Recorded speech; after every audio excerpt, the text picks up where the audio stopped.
The first time high school seniors and junior college transfers can sign their letters of intent during an early signing period, which began today. And those who don't sign during this period can still sign during the traditional date in February. So today's class, just the foundation of the class of 2018 for Nebraska. Some key gets for the Big Red: Will Farniok, the brother of current Husker Matt, the in-state product Cam Jurgens, and the QB Adrian Martinez. He's the highest ranked Husker so far in this class. Overall, Scott Frost happy with his class so far. The one thing we wanted to do is make sure we weren't just taking people to fill roster spots.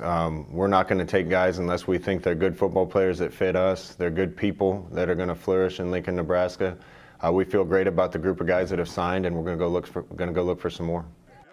Still 2 more days left in this early signing period. Nebraska has 10 commits and counting. Nebraska's class not highly ranked yet because of the small number, but Frost says he expects the class to be about 19 or 20 players, meaning more work between now and February 7th. Now, Nebraska had 2 verbal commits for scholarships, although York's Masri Magpue did not sign today. He's still working through some academics.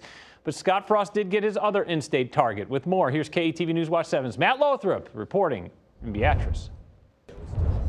The signature sealed a commitment made 868 days ago, but the future ultimately sold Cameron Jurgens on Nebraska. After meeting Coach Frost and all the coaches and staff, I think the direction this football staff is headed and where we want to be, I'm just super excited to get in on the ground floor of it. After committing as a 15-year-old, the Beatrice tight end became an all-state performer and one of the top recruits in the Midwest. Touchdown! As other highly touted Nebraska commits defected after Mike Riley's firing, Jurgens flirted with LSU, but his loyalty never wavered. I always thought I wanted to be here. I didn't want to be anywhere else. And me and the coaches, it just assured me that I'm not leaving. Rivals.com regards Jurgens a 4-star athlete, but his future position is unknown. Some evaluators like him better as an outside linebacker. Honestly, they want me to be a football player there, and I could play offense, I could play defense, but I think coming in, I think I'm going to start on offense. Next up for Cam Jurgens, healing from a broken fibula and dislocated ankle. He expects to be off crutches in the next 4 weeks, but is unsure if he will compete in the spring's track and field season, where he is the 2-time defending state champion in the shot put and the 3-time defending state champion in the discus throw. With more on National Signing Day coverage, here's Big Red Zone insider Sean Callahan of HuskerOnline.com.